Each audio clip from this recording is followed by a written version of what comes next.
Well, hello, everybody. I back out. Another gray day. Well, same temperature, -5. No, 5 degrees plus. No chance of rain. So the high clouds. Kind of I guess I can call this a normal early spring day, but we're kind of like getting into the almost close to May. So I've observed that we're about 2 to 3 weeks behind. Like this winter or frozen ground has been longer this year by at least 3 weeks, 2 weeks. Just from my own observations. Again, I pay close attention to these things because I've worked at the ski resort. So I had this kind of memory of the different years because I'd have to go out and start making the snow, and now we got to button up. And this was a long season. This was I don't remember ever going into April this far, because last weekend they were still operating at Kamoskosia or Jameson Mountain, which is where I did most of my skiing. Anyway, back to riding. So I'm there's still some snow on the lake, or some ice on the lake, but I'm going through some of my old trails now. They're kind of opened up. They're draining pretty good. So if you watch some of my other videos, you've seen that the water has been evacuating down Junction Creek in a good fashion, a good way, normal way, I guess. Now that things are drying up, I know from one year there was a very tinderbox situation because the ground had stayed frozen too long, and all the trees and all the leaves and everything like that became so dry that a cigarette would light a forest fire. This was a whole series of forest fires. That was right around May. That was right around long Mother's Day weekend, May 10, 12. I remember that specifically because we had forest fires in the neighborhood. So that potential is still there if it doesn't warm up and starts flowing, because that becomes a big hazard, huge hazard. Like this is all tinder dry, but what's keeping it, because it's still humid and still wet, so it's not a danger yet. But I was wrong about the flooding anyway, so hopefully I'll be wrong about this. So these videos do seem to be interesting in the fact that we're documenting the seasonal changes. Now, last year, it's been a full year I've had this bike, and not quite a year since I've had it put electric kit on it. I did that, and I think it was in June. That's when my videos started. But I've gone through many different locations that I've found that were quite spectacular that I'm looking forward to going to again, and one of them is at the college. The university, Laurentian University. And I also like shift my brain between like being aware of my surroundings and talking at the same time. So that's why I kind of pause or say the wrong things. That's okay. I guess everyone's used to that by now.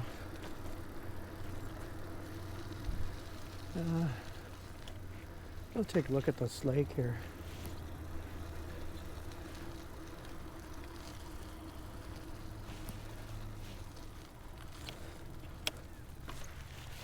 You can see there's still a fair amount. Well, not enough to walk on, obviously. The shores have already cleared. This warmer water.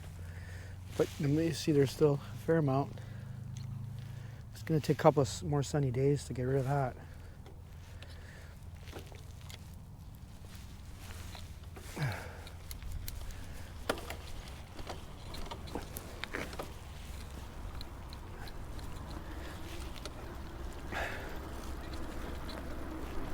There's a little climb there up ahead.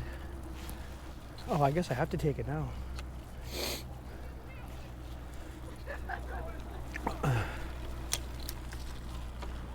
Let's see how this rear tire works.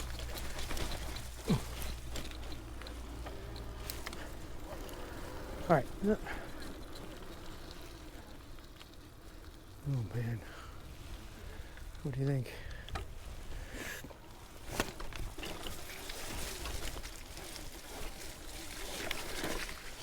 No, not enough traction. No. Yeah, wheel was spinning. So I don't have the super traction tires, but it's a little bit too wet. I would have made this up in the summertime.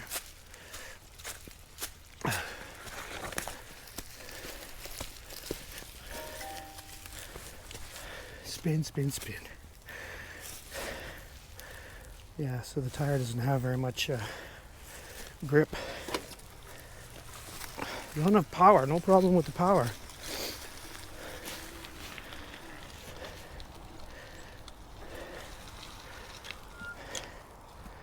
Actually, I want to go the other way.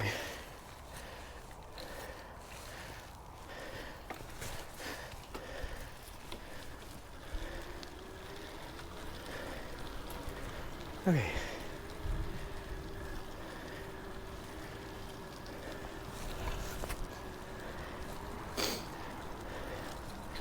Yeah, so let's go check out some of my old hopping grounds. Stomping grounds, I should say.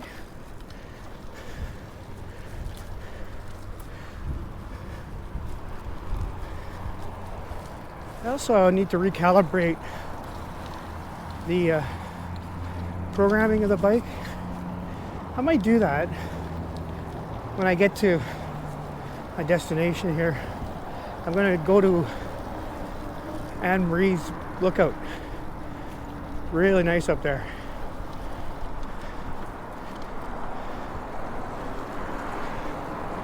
And we can maybe do a review, do some programming. I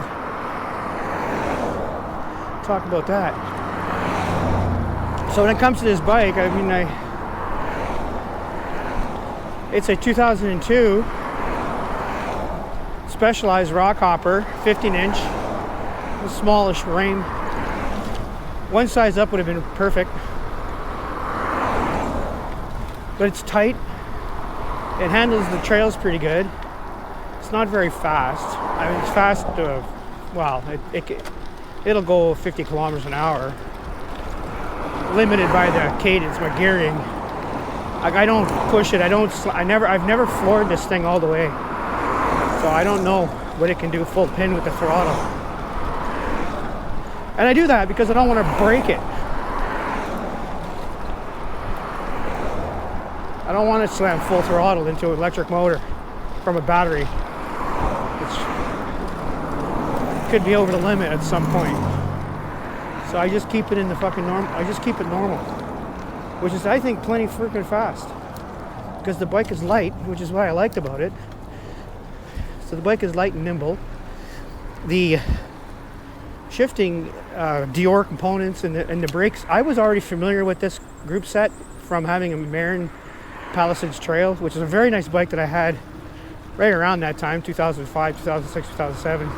I had that bike it was stolen in 2018, so I had it for over 10 years. That it was just a normal bike. I drove it everywhere. I really liked it. And it was a 19-inch frame. So it was big. It was too big, so I decided to go one smaller this time. But really, I'm really a 17-incher. Anyway, so I was familiar with this kind of bike, and I knew what to expect, and this frame was pretty tight.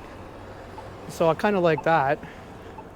More like a jumper, like a BMX type bike, you know. Not that I ride that style, but it just makes for easy handling.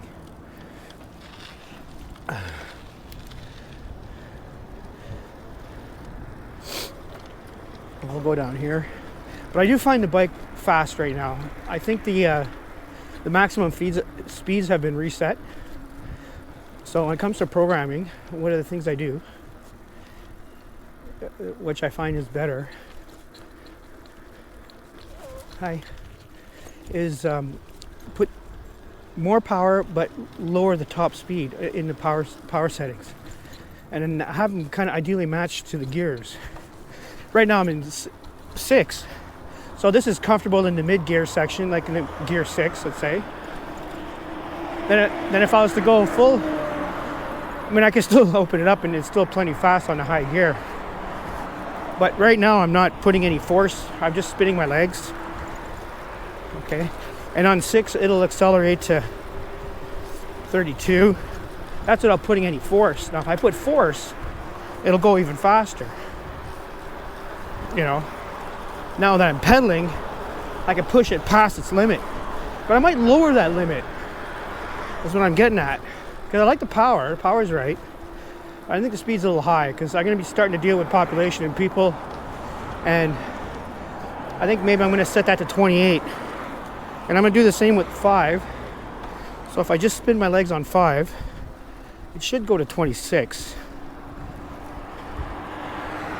So this is just using the cadence sensor with no force. 26.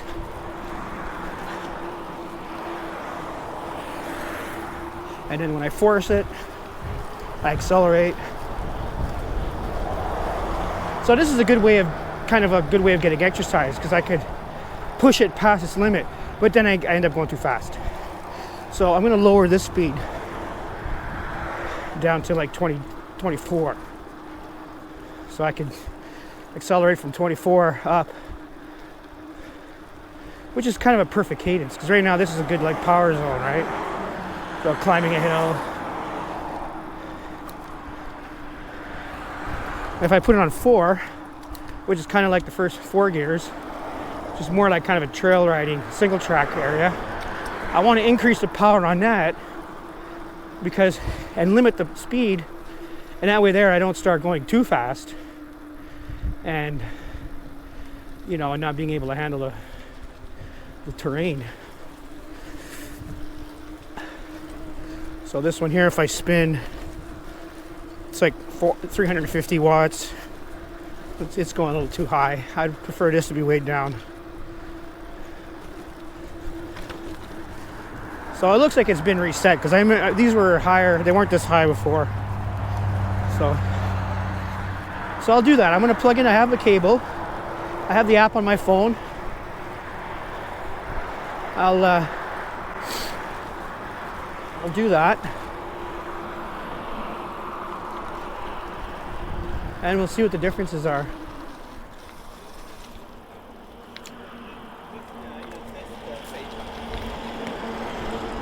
So when it comes to the motor, the BBS HD was too much. Like, it'd be great for I thought about it. It came very close to buying the HD. It was more expensive and a little bit heavier. And I saw that the O2 wasn't that far behind, and it was less expensive than that. So I just decided to go with the O2 because I figure the bike was pretty maneuverable and didn't take much energy to get it going anyway already. And I think that was the right move. Now, if you look at the power levels, I don't know. See I'll talk about power levels when I get after this here.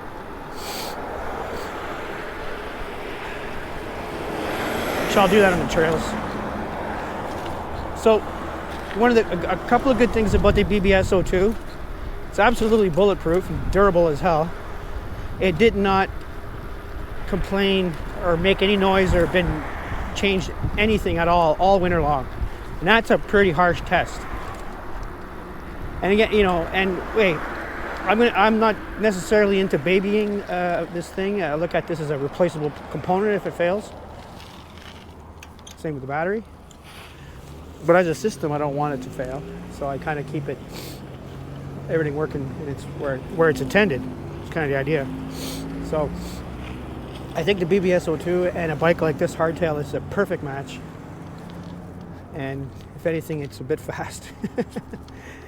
The programming is I think is important as well to match your style, because out of the box it was way too fast. I had to slow it right down because it was my first couple of rides were like, whoa. And that was because the limiter was open, and so I've I've put the limiter to 50, and I could even bring it down to 40.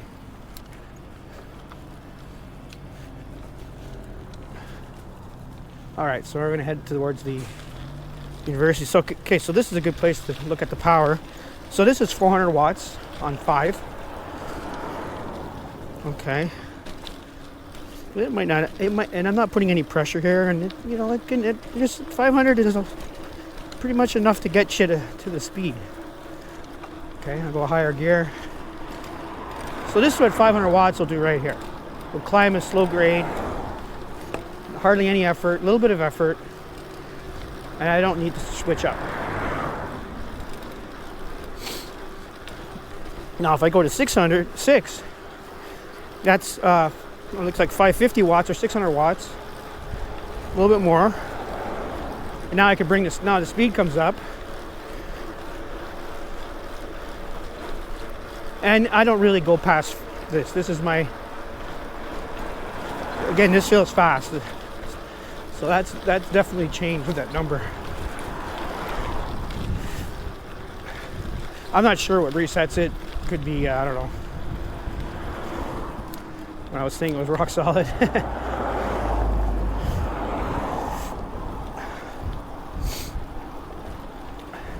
And one of the things I try to avoid is bogging the motor down. Meaning I try not to have it like slow down under load. Then just gear up if that's the case. Or more power if you need it. That's one of the ways I think about it. What else can I talk about the motor? I haven't taken it apart. I have it kind of wrapped up in the wires, excess wires. I got it wrapped up in rubber tape. This is electrical stuff.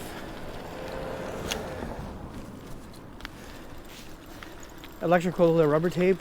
It's like cold shrink. It's good for fixing electrical cables. Like it's much better than PVC. PVC is no good. It doesn't last. This stuff sticks to itself and becomes a big chunk of rubber.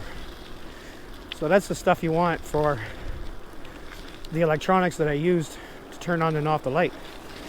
So I installed a relay and a power converter to get this light to work. And since I ordered it, there's now one that is they make this light right here, which is like a 2,000 lumen. It's very bright, or 1,000 lumen anyway. It's bright enough for me to go to work and back at night. And they make one that'll attach directly to your battery and do the conversion internally, but this one didn't have it, so I didn't realize it when I bought it. But there was the leads from the Bafang light from what the light that they recommend. There's not enough power to turn this on, so that's why I had to use a converter relay route. Okay, so here's the map. So let's just take a look at it here. So until I get to that.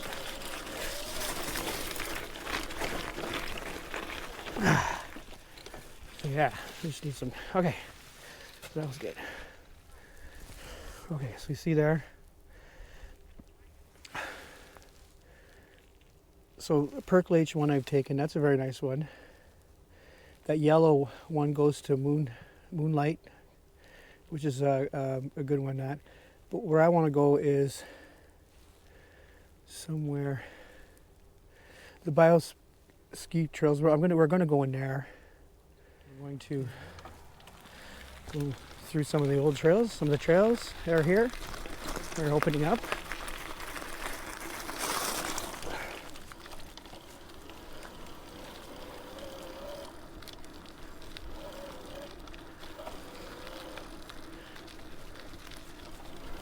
And these are pretty good trails. They should all be clear. I don't know.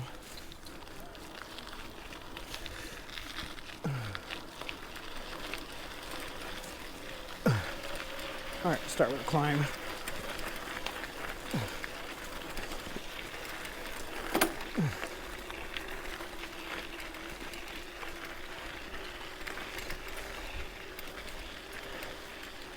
Yeah, the tires I have are made for this kind of soil.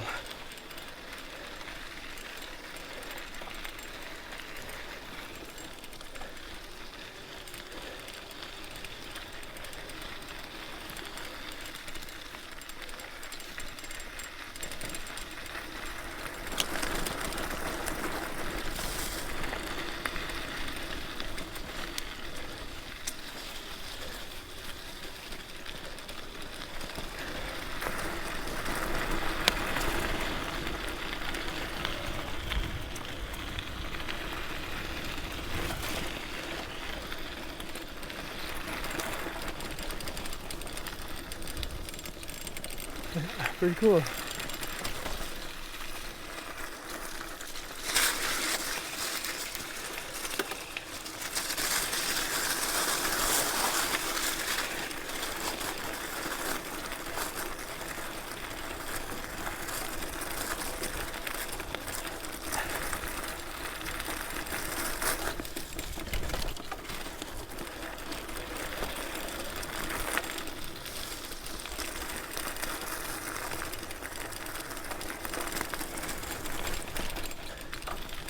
Here's a big climb here. 46.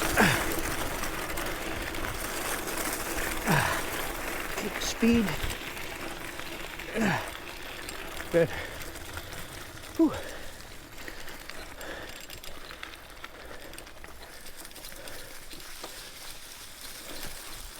This is a good workout.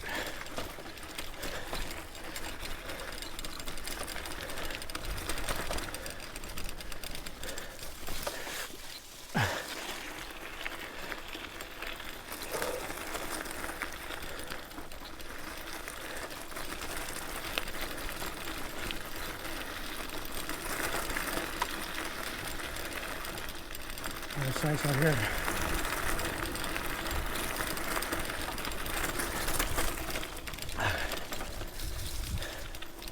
There's another big, huge climb here.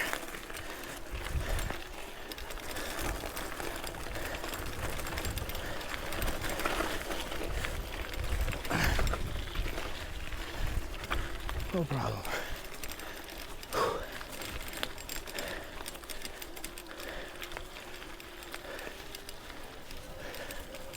Some of these other trails are pretty, they break off the single tracks, but they're hiking though. They're too hard for bikes.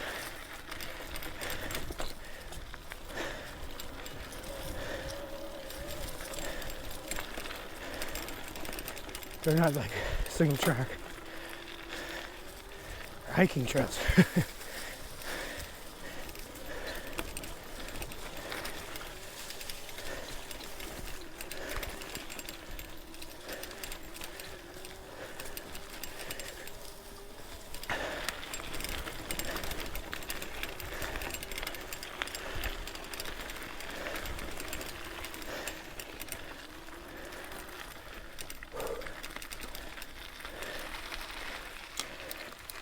This looks soft.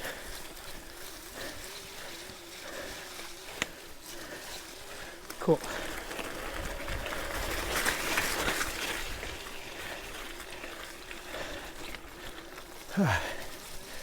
Cool.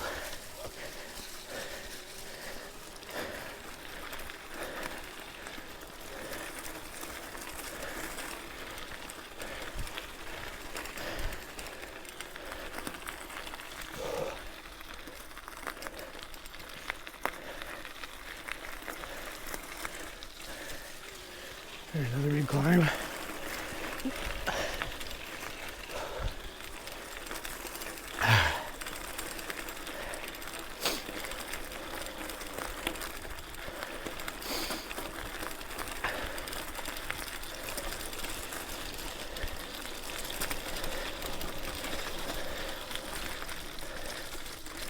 This would make a great enduro track for bikes.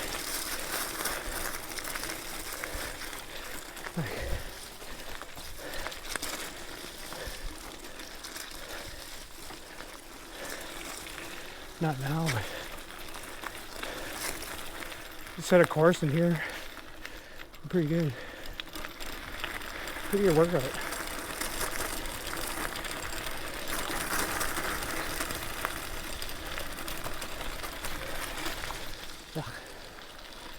Okay, we got more.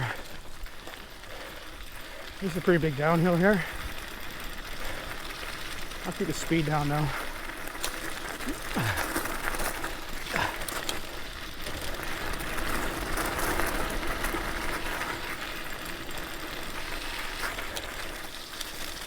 No problem there. All right. That was a fun loop.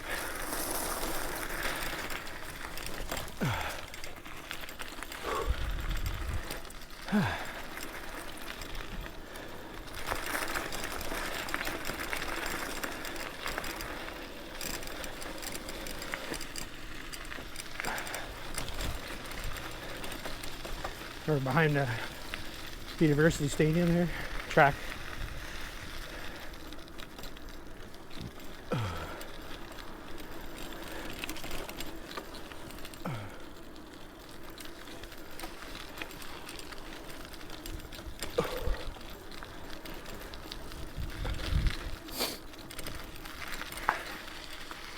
Okay, now we're Robert Deluzio Memorial Trail.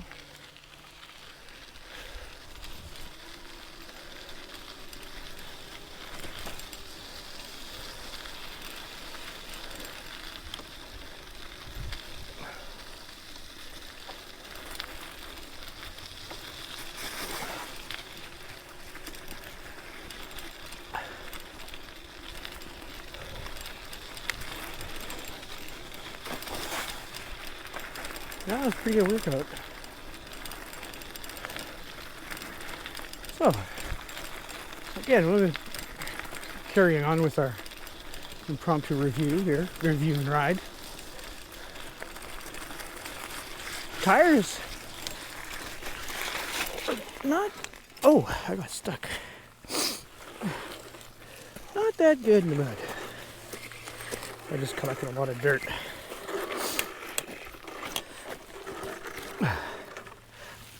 Yeah. So these tires, the Schwalbe Cross Kings, are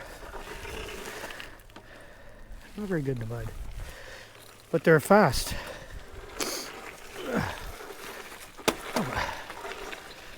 I gotta put up with that noise.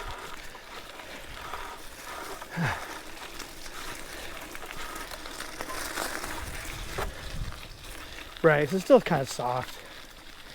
I'm still coming out here too early. I got a big mess coming up here. Oh, brother. Oh, shit.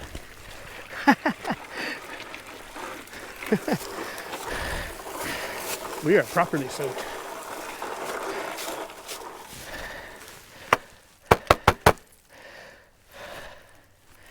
Yeah, that's pretty bad.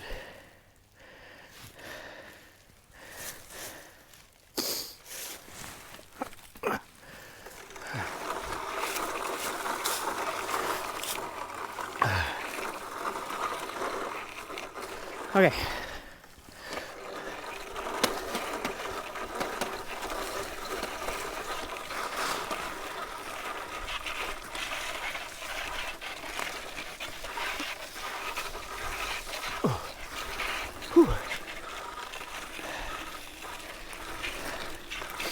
I wonder if there's enough snow to wash this stuff off. Okay. Hopefully we're gonna be better there.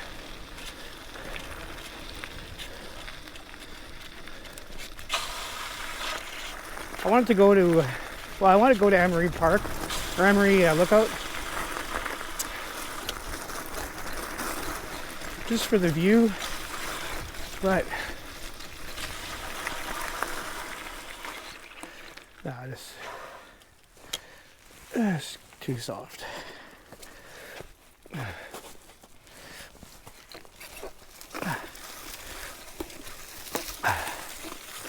Oh man, look at this. Huh. Think I can climb that?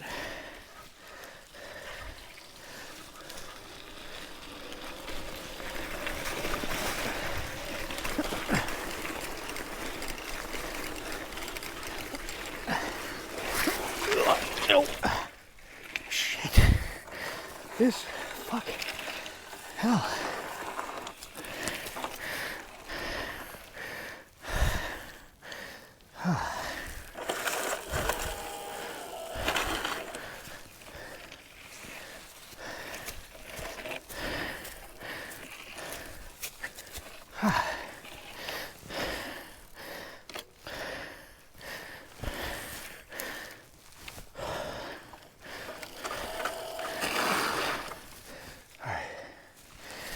if I'll be able to get up there.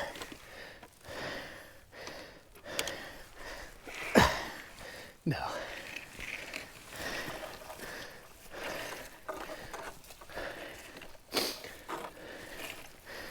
It's too bad.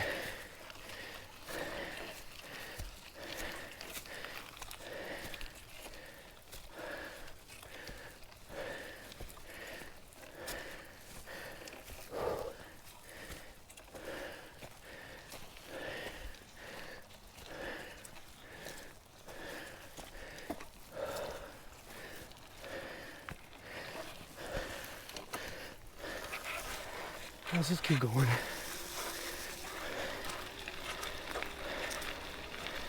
Yeah. Whew. Everything should be okay from here.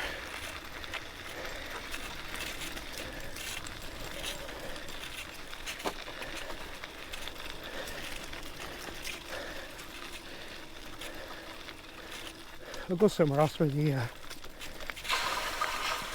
tech talk.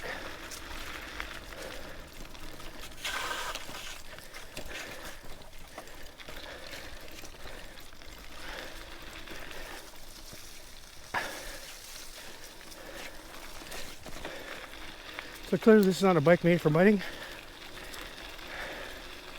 Like snow, it just drives right in. The thing is can't really judge the conditions though when you come up to it. It's saturated.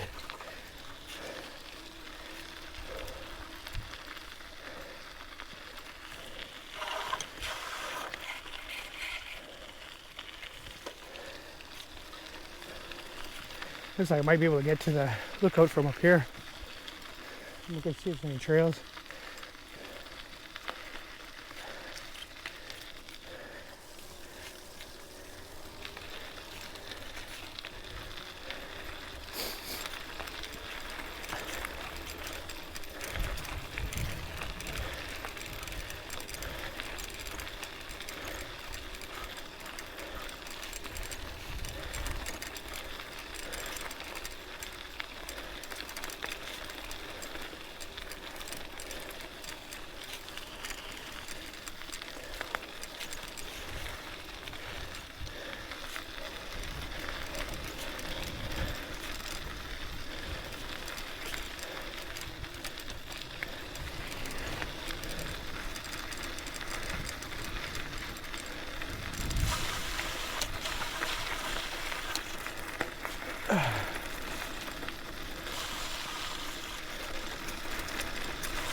All right, here we are, another loop. So it's 2 loops, and that's enough for me.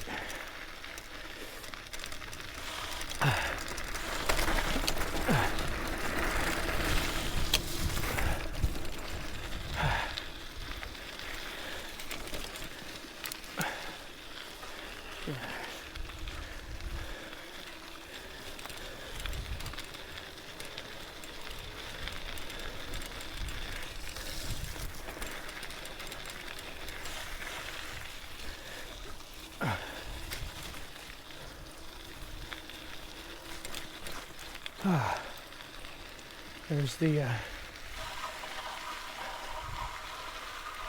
river, or the lake there.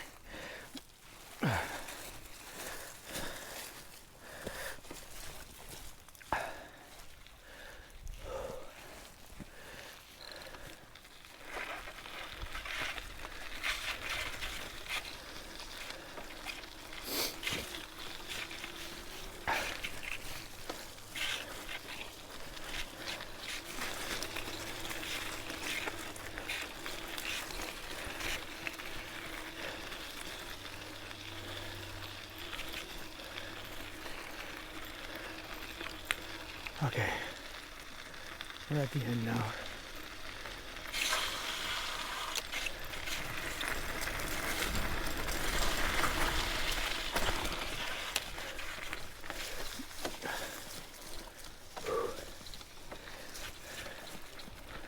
right.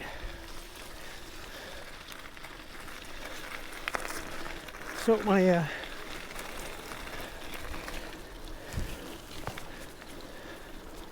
I think my review will have to wait for next time.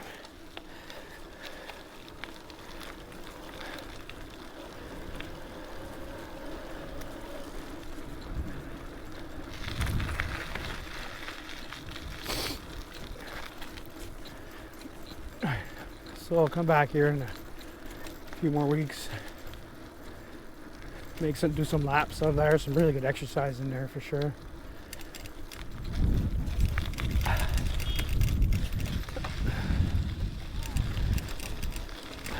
Right, so I think I'll just leave it out here for now. Another crazy ride. I hope you enjoyed it. Please like and subscribe. Thanks.